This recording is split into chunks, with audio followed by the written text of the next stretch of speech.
Well, good evening, guys, from the Mean and Clean team. How are we all doing? Happy New Year to you all. New Year. So, where do we begin? First of all, I just want to say, what the fuck was that? Last year, 2023, what were all that about? it was the worst and the best year of my life. Yeah. I think for me, collectively, that was a bad year. Yeah. It was horrible. Yeah. Don't get me wrong, there were some good things in that year. But, like meeting me. Yeah, definitely. The bromance is real. That's it, isn't it? There were some good things, but I think mainly the biggest part of it for me was negative, obviously with the addiction. But getting to end of the year, do you know what I mean? I made a point of saying this on one of my Facebook posts that I wanted to make sure that I wasn't just starting. Yeah. When it got to 2024. Yeah. I didn't want that just starting mentality. No, I'll wait until that's what everyone does. I'll try. Yeah. Yeah, but how were Christmas and that for you? Because hard, very hard. Like I said on my short video, the Christmas. Well, that's technically what it is for most people. The Christmas period is associated with being jolly, innit? And I am a happy person, but I do miss that bit of a jolliness of drink and a bit of the relaxation of drink, and I struggled a little bit. I didn't cave, but it's hard when everybody else around you is drinking, and obviously when it's early days, like I think your parents didn't have any alcohol in the house, did they? No, I was under the impression that we didn't until like maybe 2 days after Christmas. I'm cooking, looking for pans, and I went to a pan cupboard, and then I'd seen like loads of whiskey, rum and all that kind of gin and that, and I was just like, but I wasn't fazed by it. Yeah. But I had a bit of a down time on Christmas Day, just reflecting on everything. I do on occasions like that, Christmas Eve, Christmas Day, not so much Boxing Day, New Year's Eve, New Year's Day. You kind of reflect on. Well, we did, didn't we? We both put those reels up, and when I was doing mine, and I saw the pictures that Victor kept of me, I was just roaring. Yeah. And then when I saw yours, I was fucking even worse. I was a right wreck. Don't get me wrong, all them pictures that I put on that reel, and pictures that you've put on and videos you've put on, these are things we've probably seen, hundreds of times when we've been going through his phones and stuff, but when you put it all together as a timeline, you see the journey. It's different, really it's different, and a bit of emotional music for effect. Well, obviously we had to do that, didn't we? But,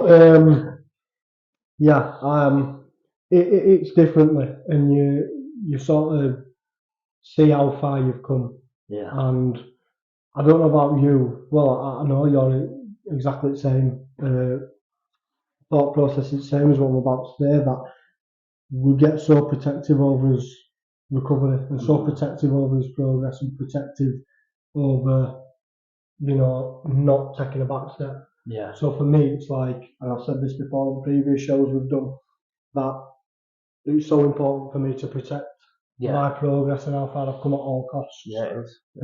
Biggest thing that you do in your life, I think, to say that you're never going to drink again or use again. Not many people can say or do that, can they? So it is a massive thing, isn't it? Absolutely. I told you a few times we were messaging each other, weren't we? And I says, I'm tempted, or there has been times I've been really tempted to use, tempted to drink more than anything, over Christmas, but then that'd lead to probably it'd lead to everything, and then, but like I say, it's that fear of, because obviously that first initial relapse, I remember the guilt, I remember everything that I felt. I was devastated, but I think he needed it, as daft as it sounds. Yeah. Because I relapsed a few times, and I think sometimes you just need it, and that realisation of, because it's still in your mindset that you want to quit, but the realisation of when you do use it, and the regret, you'll either feel regret or want more, and I think it's important that you feel regret, because I didn't. My first couple of relapses, I didn't feel regret. I just wanted to get pissed. I mean, it was one of them things, mate. Like, I felt regret, but as I've said before, this has been 9th attempt in it now. 9th, yeah. So it's like I've gone through them relapse periods where I've not given a shit that I've relapsed. Do you know what I mean? I just thought, well, I'm back in the same cycle now, and that's what it is. Fuck it. Yeah. But that time, because I had your backing, and it was like people were investing time into me. Accountability. You've got somebody or some people that you've got to talk to and say, fucked up, I realise. You know, it's hard enough on yourself and your family, but when you've got somebody who's like we're willing to put the time into other people's recovery, and by all means, we're not fully there yet. No, I don't think you ever will be, because you're always going to be an addict, aren't you? 100%. You never leaves you. No, but like we said, we have to implement the right things into sort of what we want to be addicted to. Yeah. But yeah, it's I got a thing, lump in the throat.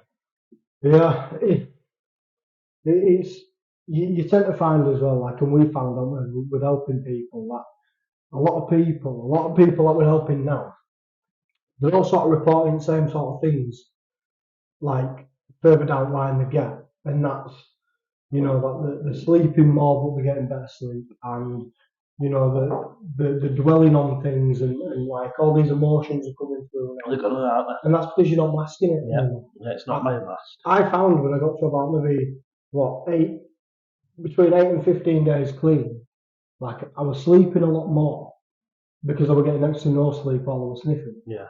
And then I was having weird dreams as well. Like my dreams were really weird. Yeah. Do you know what I mean? And it was sort of like my brain kind of rewiring itself of, do you know what I mean? Because when you're taking drugs and stuff and you're drinking, you kind of don't really get to enjoy your sleep. No. Do you know what I mean? You're either passed out or you're not sleeping. Yeah, you just close your eyes and then you go. It's like you get put out on an operating table. Yeah. I mean, 1 minute you're asleep, next minute you're awake, and that's it. Yeah. And if you're taking coke, you very rarely sleep anyway. You might get maybe an hour, 45 minutes. Do you know what I mean? So in my beginning stages of recovery, I cherished that sleep time. Yeah. Because there was a lot of time that I've missed out sleeping. Yeah. So yeah, but a lot of people are reporting they're sleeping more. They're having weird dreams and these. It's like it's repeating, isn't it, what everyone's saying, and we've all been there. Well, we've been there. Not all. I suppose every recovering addict has been in that position, and it's like you're going to struggle in the early days, and like I said, struggle. I'm not struggling as much as I thought I would. Christmas has been hard, but I knew that in my first Christmas sober. And when drinks around you and you see people laughing, it's not as if I just sit like that with my lemonade, diet lemonade. That's got no alcohol in it. No. Full vodka, that. So, last night, I got some Malibu for Vicks. And I poured it, I got some on my hands. Right? I got it on my hands and I had to go wash it off. It was like as if it were fucking bleach or something. Yeah. That's mad. Yeah. I've got that. That's the thing with it. Like now, I can't. If I smell like, I don't go around smelling drinks, but if I smell Vic's wine, then I just gipped. Yeah. Because straight away in my head, it goes back to when I was drinking vodka that like obviously neat, and I was necking the bottle to get it down me before I got home, and I was like gipping because that's what you do when you neck fucking litre of vodka. It's a part of your strategy to hide. Yeah. Hide it as well. Yeah. With me, it'd be a case of like I'd go pick up drugs on my motorbike. Yeah. Right? On my motorbike. I'd get it, call into a pub, smash a bit up my nose, ride my bike home, put it in the garage, smash a bit up my nose in the garage, and by that time it's kicked in. Yeah. Walk in the house and pretend that I'm absolutely fine. Yeah. And I'd be in a constant state of anxiety because I'd be waiting for the question, have you touched something? Yeah. So which then I was going to lie and say, no. Yeah. No, I thought, why are you constantly asking me that? Yeah. But those pictures, the pictures that I put on that reel, like being smashed, I was adamant that I'm not drunk. Yeah. And when I look back at that picture now, it shocks me, it upsets me that I could lie to Vix, Yeah. my wife, and say, are you kidding? That's what are you kidding? She hates that. If I say it now, she thinks I'm a big kid. But look in that state and say I'm drunk. No wonder she wanted to boot me out. Yeah, shit like that. I mean, I look back on my camera reel on my phone and stuff, and I think a handful of pictures I could go through and go wired, family occasions, whatever it was, wired. Do you know what I mean? It don't matter. Work pictures at work, wired, and I just think, wow. Do you know what I mean? Yeah. But it's one of them as well. And while we're on that subject of sort of reflecting on it, it's like it takes us to a place in our heads where we really do sympathise with what people around us have gone through. Yeah. Because now we're in a better place than what we were. We do understand it. We sort of understand from their point of view because we've got a clear enough mind now to understand that, to process their emotions. Yeah. Because at the time we're just selfish. You know, you don't we just care about ourselves. Yeah. That's it. It's all how we feel. The problems we're masking, which are real problems, and we do have problems, but the way we mask it creates an even bigger problem. Oh yeah. It just escalates the situation. Yeah, but then looking back, you just think, wow. For starters, I'm sorry. Do you know what I mean? But sorry kind of don't cut it now. But actions, isn't it? Yeah, it's the only way. But it's one of them where it's like people. Part of your recovery is taking responsibility for the things you've done. Yeah. And the one thing that a lot of people that go through recovery do worry about is that, the people that have caused damage to, or the friendship circles or situations that have caused hurt to, that them things and them people are never going to let go of that stuff. Yeah. Do you know what I mean? So it's like they don't see the evolution that you've gone through and the new person you are. Yeah. Do you know what I mean? And that's a worry for me as well. Like, will somebody always judge me for what you've done while I was an active addict? Yeah. Do you know what I mean? And when now this isn't the case, I'm the clearest I've ever been, mentally, and I'm the most driven I've ever been, and I know what I want. Well, I think I know what I want. Do you know what I mean? It's one of them where you think, am I going to get constantly judged on my past actions? The thing is with recovery, which you don't. So if you get into an argument with your partner or whatever, you just don't want that being brought up. Yeah. Do you know what I mean? I mean, me and Vix laugh about it, but not in because I were in a bad place. But we'll laugh. Like the other day, I got my Pepsi out. Vix got a wine out. She went, don't drink. And we just have a laugh about it now because I can't. Yeah. Like early stages of recovery were pretty raw. I couldn't. Vix was always drunk, sort of in front of me, and I wouldn't want that to stop because that's not her problem. It's my problem. But you don't want that later down the line, if you get into an argument, it brought up to you. Yeah. And that it is a concern, that, isn't it? But me and Vic don't argue now. Shit, but we never argue because if we only argued when I was fucking pissed. And I was saying I want, and I'm sat there on the settee like fucking sloth off Goonies. Don't say you're kidding. Yeah. Do you know what I mean? You're getting our eyes tested. I know. I suspect things. Yeah, like even looking back at pictures, like I say on the camera roll, like I can clearly see where I'm off my nuts. Yeah.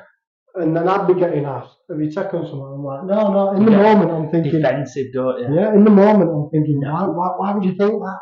I'm acting normal, mate. I can tell I'm wired from a picture. So God knows what they're thinking when they're looking at me and my behaviours. Yeah. And what's coming out of your mouth? Yeah, my behaviours and stuff like that. Yeah.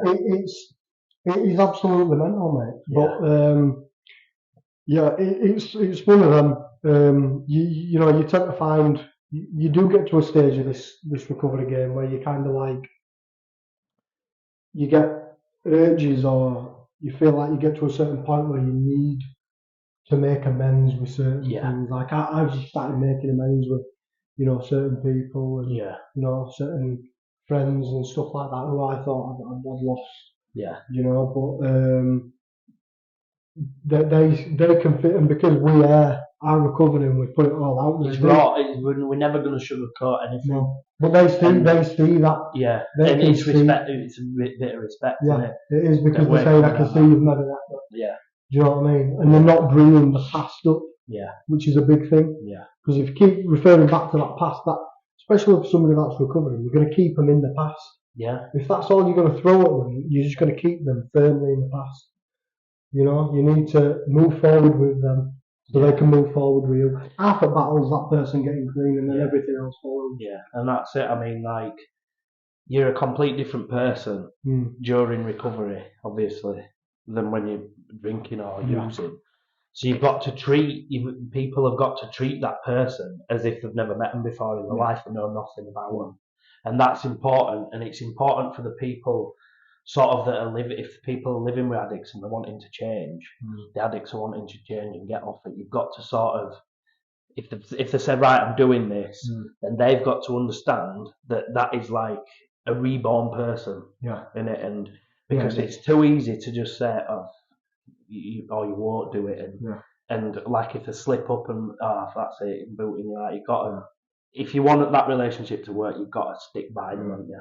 I mean, I think the new obstacles that could come into it is that, look, the person who has recovered, like if you go back into a friendship or a relationship with somebody or whatever, you know, you'd be faced with them things of, right, there'd be more caution on our side, because we would be like, right, we've got to watch and sort of monitor how we're going to be treated here, because, like I said, I'm so protective and defensive over my recovery now and my progress. Yeah. Like if anything were to hinder that, I would have to get rid of it. Yeah. I would have to leave that friendship again or whatever. Do you know? Yeah. That's what I'd have to do. Yeah. And it does seem cutthroat and it seems selfish, but it has to be. Yeah. Do you know what I mean? Because nothing is worth going back to the hellhole I've just come out of. No. Nothing. Nobody for anything is worth it. Yeah, you can't. When you look back, because I've done a lot of reflecting, obviously, and you did them posts and that. You do a lot of thinking. You try and think back to the pictures, don't you? Yeah. And the only pictures I can think back to and really remember are the good ones. Yeah. And obviously, I was soaked in it, but I can't even, because I weren't there. Like, I weren't me, and it's another driving force. That the pictures that you look back on, and your grandkids look back on them, you want them to be memorable, don't you? You want them to be nice, but that's why we put those pictures up, didn't we? Yeah. It's not to like really shock people, but we want to be upfront. We want to be honest, because we know there's a lot of people in our situation that are in our own situations. Yeah. And still, we want to help. And again, because we are wanting to help, we want to, you know, validate the authenticity of that we're capable to help people. Because, you know, I put that reel on, and I spoke about obviously using cocaine and stuff. But one thing I never really spoke about, and I did mention using other drugs and stuff. But yeah, I did use crystal meth. Do you know what I mean? I was using crystal meth because the high ran out with the cocaine. And then when I was chasing that high constantly, it became to a point where it was like, right, what's the next best thing? And at first, believe it or not, how I thought this was a good idea, I'll never know. You know, it got suggested to me, well, we'll use the meth to get you off the coke. And it was like, what? And the only way I could describe it was like if you were pissed and you had a hit of meth, it'd straighten you up. Yeah. Do you know what I mean? It'd level you out more than cocaine. Yeah. Right? But when you're drinking, taking coke, and, you know, you're puffing away on a meth pipe, it genuinely, all them different chemicals are just, they don't know how to sort of coincide with each other. Yeah, they're bouncing about. Yeah, and before you know it, you're in a state of psychosis, your skin's oily, your face is drooping, you've got what I call meth mouth, or meth breath. You just taste, you know, your breath just smells like dog shit. And you're literally like, the difference between the two that I found, personally, is that that first buzz, you know, when you do a line or you do a key, a coke, that after a big drag or a big hit on that meth pan, you get them effects from taking the first key or line. You get them same effects with meth, but for like 24 hours. Yeah. Do you know what I mean? Well, that was my first experience with meth. Right. So that there hooked me, and I was like, right, some more. Yeah. So I could go all week without meth. Yeah. And then it comes to the weekend, and I'd be like, I know I could get access to it. So I'm like, right, can't wait to have a bit of that. Yeah. You know, I called it by a different name at the time, but I was like, right, I'll have a bit of that. Boom, boom, boom, and that was it. And I would chase it. I would make situations up and get out of going here or get out of going there just so I could chase getting some like meth.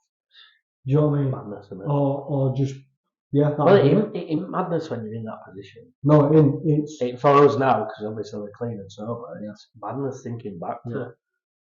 Do you get like a gut feel, like a fear of ever going back to? Do you ever feel scared just thinking? Do you know what I did earlier? Right, I had a massive intrusive thought when I was sat on set here with class after dinner. When Vic says, "Will you pass me that wine?" Just into my head, I thought, "What if I drunk that, man?"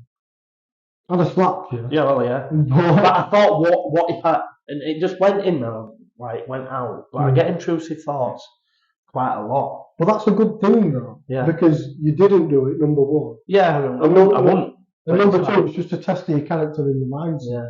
But the thing is, if it were a year ago, right, or if it were right at the beginning of your recovery, you'd have followed through with it. Yeah. Because I've done it before, where I've gone all week, you know, like maybe half a week or whatever without touching any coke, and then I've told people around me, no, I'm staying clean, staying sober. Yeah, nice one. And before you know it, all I have to do is spill the right shit to them, and then they're giving me it. Yeah. Do you know what I mean? Or I've got it in my hand, and that's it. And I send like 10 texts out to 10 different dealers, and before you know it, I won't hear all back from them. Then before you know it, they're all on the way to me. Yeah. So it's like I got the money to pay for this, but I'm gonna get it anyway because then I'm sorted for another 2 days, and then I've got a massive drug bill. Do you know what I mean? So it were the things you do when you're off your nut. Yeah. You know that it creates such a massive problem, digs such a deep rabbit hole for you to go down, and now problems don't go away when you get clean. No. Do you know what I mean? You just manage them differently, don't you? And they're just different problems. Yeah. Like now, I've still got problems and dilemmas in my life, but it's never gonna go, is it? Yeah, but they're not. Well, some of them are a result of, you know, the drug use and the addiction. You know, like there's a bit of debt there, or you know, there's damaged relationships and all that kind of thing. Some things will stay and remain that way. Yeah. But you have to take the lesson out of it, no matter how painful it is, and you have to move forward and sort of let that contribute to building your character. But your problems are different. My point is that, you know, you're not. I'm not at a window every 2 minutes. I'll go to the window and look out my window now if I hear something there. Yeah. You know, that causes. But the anxiety that you had when you were using. Yeah. See, I couldn't get up on the stunt, so I feel like a whale. Proper whale. That's been beached. Proper shamu. Like a proper shamu whale. Yeah, I didn't give a shit if they were noise. Because I didn't care about anything. I told them to sit down. Like, if it's a robber, come in and kill me, I'll do that. Yeah, that was my mindset. Get a can out of the fridge when you've done. I'll get me a can first, then kill me. Yeah. I'll bring some. I'll tell you what I've found as well. You found this over the festive period. And if you're watching this and you've done this or you're thinking about doing this, don't do it, right? I don't know what it is. You will, right? Don't do this shit, right? Because it angers me. When you're pissed up, right? When you're out, you're pissed up. You've had a bit, right? You're top of the world, right? You'll probably watch these videos and think, well, I ain't got a problem with it. Until you're ordering more and you're using more and you're using more. And then it gets to 4 or 5 in the morning, right? And you're hitting a massive come down. I'll get in touch with Marcus or Jody. Right? I need help.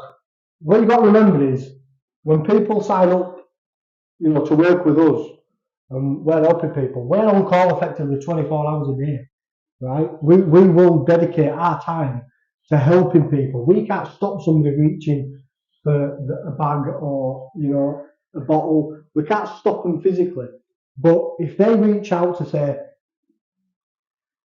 I feel like I'm going to do it, and it's 4 in the morning, I'm going to dedicate my time and help them. So if you're messaging me, right, at after o'clock, and I put my time back in, you've given me this massive paragraph on how your life's shit, and how you want to turn it round, and I take time out, and I'm like, yeah, bro, let's do it, sound, and then I get ghosted, right? Completely, you turn into Casper, and you're gone, right? And then I'm having to chase you up, and I get nothing, even sometimes unfriended, or unfollowed, or whatever, and I just think, you're just off your nut. Do you know what I mean? Like you've hit a massive come down, and out of all the messages you send when you're off your head or drunk, that's the one message that you probably should send when you're pissed off, right? But you regret that the most out of everything, and then all of a sudden you don't want help. So don't get in touch with us unless you're really ready to make a change. You've got to be ready. I mean, you've got to. I mean, I get it with PTing as well. It's always Fridays or Saturday nights. Can I work with you? Blah blah blah blah. And I take it with a pinch of salt now because I've been not let down, but I've been ghosted or not replied the next day because when they're pissed, they want to be on Mr. Olympia stage in 2 years, or they want to be doing a Norseman, something like that, which is a triathlon in Iceland. But it isn't it, and I've done it. I've fucking done it when I've been pissed out. Right, that's it. In the morning, I'm gonna go for a 10-mile run. No, I haven't. And I didn't, and I wasn't. So it gives you the confidence and that, and it doesn't.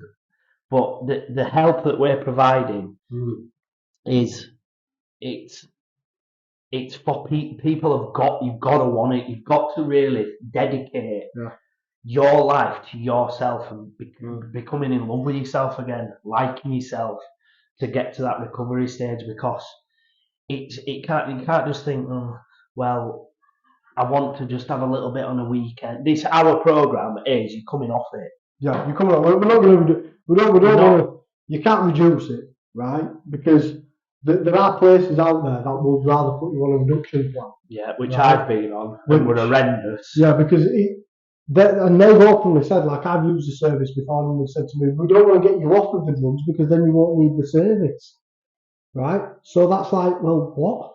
Do you know what I mean? But that's because they don't provide any aftercare for when you get clean. It's sort of let you back into the real world again. Do you know what I mean? But with us, it's a case of, right, you want to get clean now, that's it. Day one starts now, and that's it. If you relapse, we'll go back to the beginning, that's it. But once you're clean as well, we adapt the program. So how to live with these things. Yeah. Do you know what I mean? How to live without. So you've gone through the hardest bit, but now what you've got to do is you've got to live with it. Do you know what I mean? And that's the stage we're kind of at now. Like I don't think about it all the time. It's not always on my brain. I don't like that. But of course I get cravings every now and again. You know, like little intrusive thoughts like you. Yeah, like what if I drink that? Well, what if you do? I just thought, well, what if I did? You mix wine, I won't gonna. I knew I won't gonna. Yeah. I'm not like, I ain't got that hand that can go straight up to my mouth, you know what I mean? I'll tip that on the just let me know again. But yeah, so that's what we're aiming, like, because we know we've got so much interest, haven't we? Yeah, we are. But again, people, I think they're umming and ahhing. They're like, oh, if you do relapse with us, that's fine, because we've both done it. And a lot of addicts, I don't think there'd be one addict that has just gone, unless they've had like prior help or somewhere they've paid $250,000 for a week, something like that. But we can help even if you did relapse. So if you're serious and you want to change your life and be reborn again without alcohol or drugs, then we certainly can help, and that's what we're aiming to do now. We're sort of building it up slowly, aren't we? Because obviously we're still recovering, but it gives us accountability for you guys, and that's what we wanted to do when we set out on this. And we're getting a lot of interest. We're getting some little merch and that, some t-shirts and stuff done, aren't we? Well, look, we've got 4 people signed up now. Yeah. Right, we've got 4 people signed up, and 2 of them Two at 7 days, right? And the other two are fast approaching 7 days sober, right? So just like that, some have different problems, right? I won't go into it, I'm not going to say names or anything like that, because confidentiality, and we're big on that confidentiality. Unless they want their name and face posted for extra accountability, that's fine. But these people, right, that could not go a day without, are fast approaching 7 days or have hit 7 day mark, right? And that's because we're not doing it for them, they're doing it themselves. But we're just installing something into them people that is going to make them love themselves and believe in themselves. And we want to put belief back into them, make them believe in themselves again, because that's where it starts. It is. You've got to love yourself. I could not in that way. Yeah. It says Rio stands on stage in pants going like that. But I mean, you've got to take pride in your appearance and stuff. And like when I was an alcoholic, I didn't give a fucking shit. Well, I didn't give a shit. I wore the same clothes for fucking days. I didn't bath. Yeah, and then when you've got to just rekindle that structure, haven't you? That structure of getting up, getting cold shower, sauna, cold shower, getting up, brushing your teeth if you've got any from music, if you've got any left, and just the sound, like that one fall down, fucking glue it on, it's gorilla glue. But yeah, it's about loving yourself first in recovery and caring about yourself. And just being a little bit, I forgot the word, selfish, a little bit selfish, and just really think about, right, will this make me feel better? Will that make me feel better? Sunburn might make me feel better. A shower, a walk, anything, you know what I mean? Sorting water, putting your pants in nice little socks, just silly things that make you feel better, innit? Yeah, it's things that you normally do to cope with stress before you started using. Do you know what I mean? Because somewhere down the road you found drugs or you found alcohol, and that became a new coping mechanism for you. But let's strip it back to before that. Do you know what I mean? What did you do before that was effective for you? Yeah. Do you know what I mean? So we both have heavy involvement in obviously the daily structure for plans that we give to people, but we focus heavily on just that, making, as soon as you wake up in the morning, getting them endorphins rushing through your body and your brain and feeling fresh. Yeah. Do you know what I mean? Yeah. When you feel fresh, it does little shave. Yeah, it does everything else for you. Yeah, it does. Do you know what I mean? It does. 100%. That's what we want to focus on. Little coping strategies, or craving management and that kind of thing. Like, you may find things that work for you that are not in that plan, right? And because we're all different end of the day, but we just want to give you a basic structure, and it does help and it does work. It's worked for Jody, it's worked for myself. It's working, should I say? For these guys. Yeah, it's working for these guys as well. You know who you are. You know who you are. 4, possibly 50, if you're not ghosting us. Yeah. Stop sending them. We won't get any tonight. Nobody would this tonight. Just to tell you how serious I am about this, I've got the badging, right? I've worn this t-shirt, so right? Any messages pop up on my phone, right, after o'clock in the morning, man's coming with a badge. Message back when we sober. Yeah. Use a message. Yeah. But seriously, if you want help, get in touch, right? If you're not ready, if you're not gonna commit to it, don't bother. But what do you think, Jody, is the main thing why people, when they know they've got a problem, but they will not commit to doing it, right? Because let's just weigh this up here, right? They can either go somewhere where they've probably been before, right? 98% of people that watch this content and that toy the idea of getting in touch, they're at that point now where they've explored options and they've either bottled it or it's not been the right option for them, or they've not hit the rock bottom yet, or that kind of thing. But they could go to the talking therapies and all that kind of thing, but then they're left to do what they want, right? So, what do you think is the main factor that would put somebody in that state of mind where they go, you know what, I know I need to reach out to these guys, or I know I need help, but for some reason I'm not gonna. I think the main one is the fear of missing out on something. FOMO, yeah, because you're thinking that you take drugs to get that high. You have alcohol. No, we're not dissing alcohol at all. No. People who can control it, fair play. Yeah. You know what I mean? Fair play. I can't. I'm dissing coke. I'm dissing that. I'm dissing that. But I think it is the FOMO, innit? Fear of missing out. Yeah. And I think you think, well, if I stop drinking and I stop drugs, where am I going to get that feeling from? I thought, how am I going to, if I can't get pissed, how am I going to get drunk? If you know what I mean, that feeling. Yeah. What can I use? Yeah. I'm like, I fucking hate it. And I laugh at people pissed and like I see on Instagram and that, and I think, fucking hell, and then I look back at the pictures that me and Vic's put on, and I like, I do not miss that face, sadly, like a mom. Better than that, you know what I mean?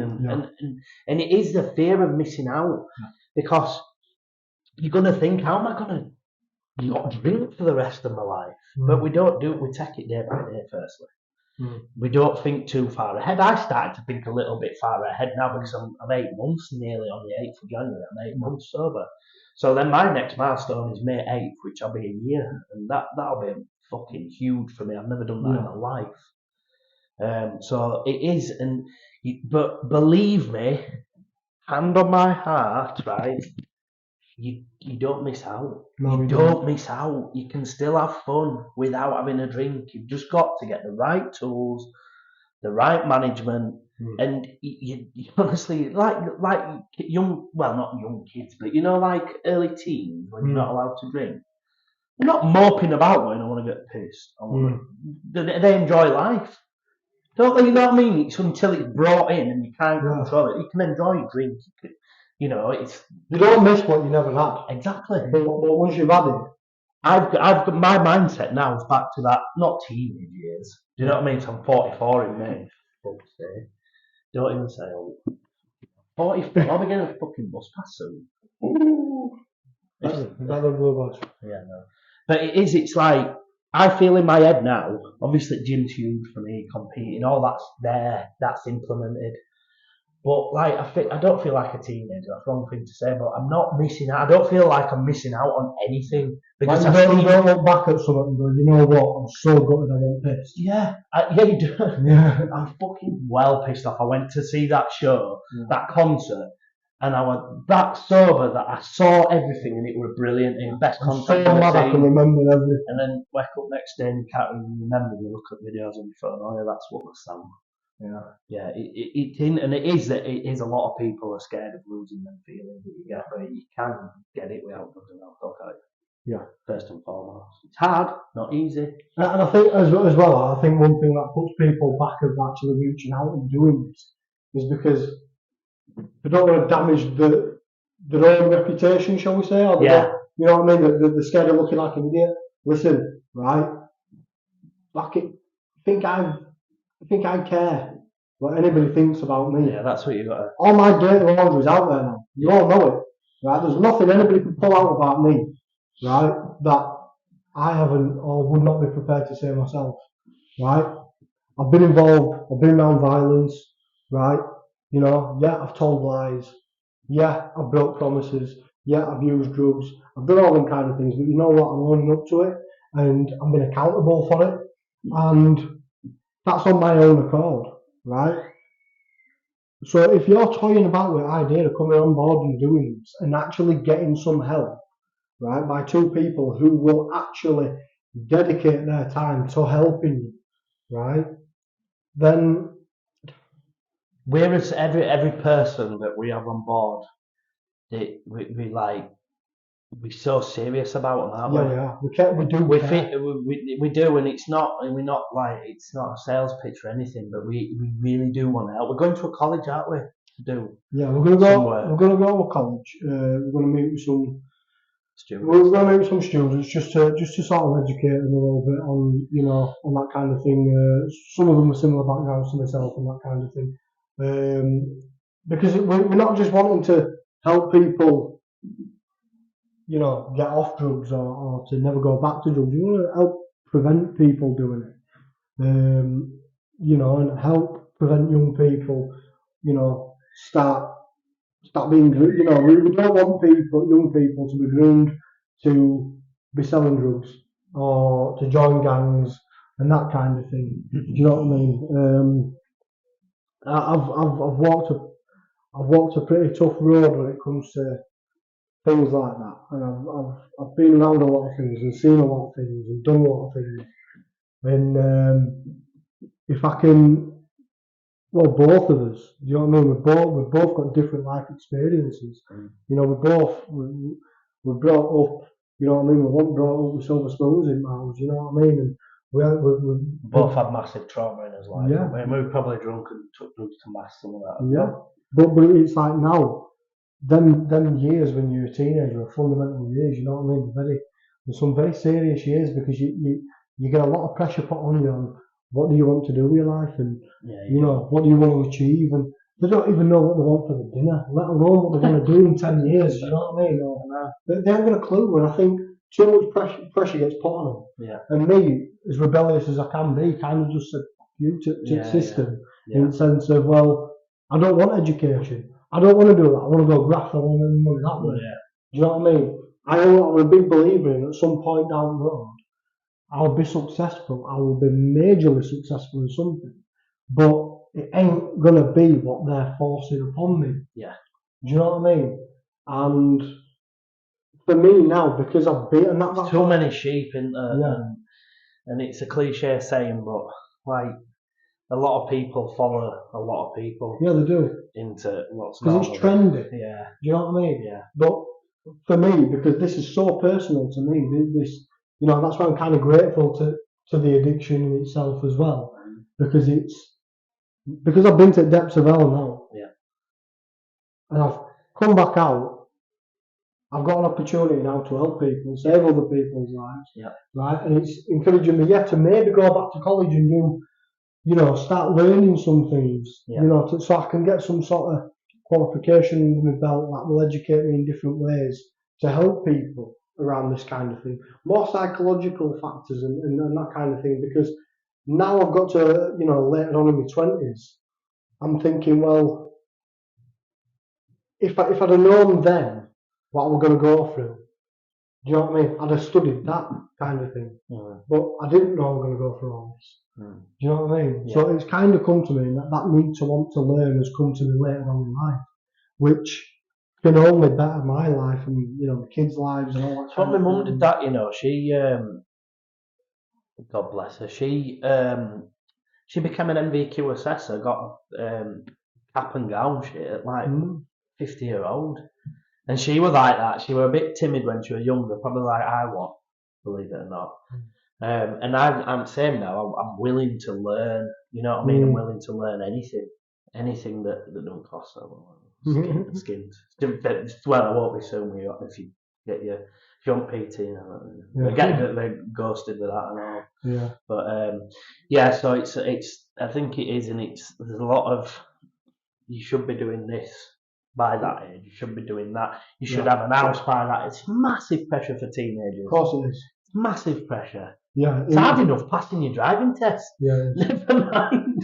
Yeah. You should have an house at 24. You should be married at 28. You should be doing this. You should be doing that. No, do what you want to do, but try and do it down the right path. That's kind of one thing as well, Jody, that kind of weighed down on me. Yeah. Because I always felt like I was doing something and letting people in the family down, letting people around me down. Yeah. And it was like, well, I feel like a disappointment. Yeah. Because I've not done what the status quo wants me to do. Yeah. I'm not doing what the system. Do you know what I mean? And And honest to God, if you're a parent and you're watching this, right? If you've got a kid or if you've got grandkids or whatever, and they're at that age where they're coming out with what they want to do with their lives, right? Just because it wasn't something that you would do when you were their age, please don't put them down. Yeah. Please don't tell them it's ridiculous or it's pointless ideas and they'll never be successful in it. They want to do that because they believe they've got it in them to be something great. And when you kind of make somebody feel like, it's a stupid idea, they feel like they had no value to the world. Yeah. Right? And when you feel like you have no value to the world, you feel lonely. And when you feel lonely, you go to the one thing that's going to love you back, and that's going to be drugs and alcohol. Right? Lemonade. Yeah, lemonade.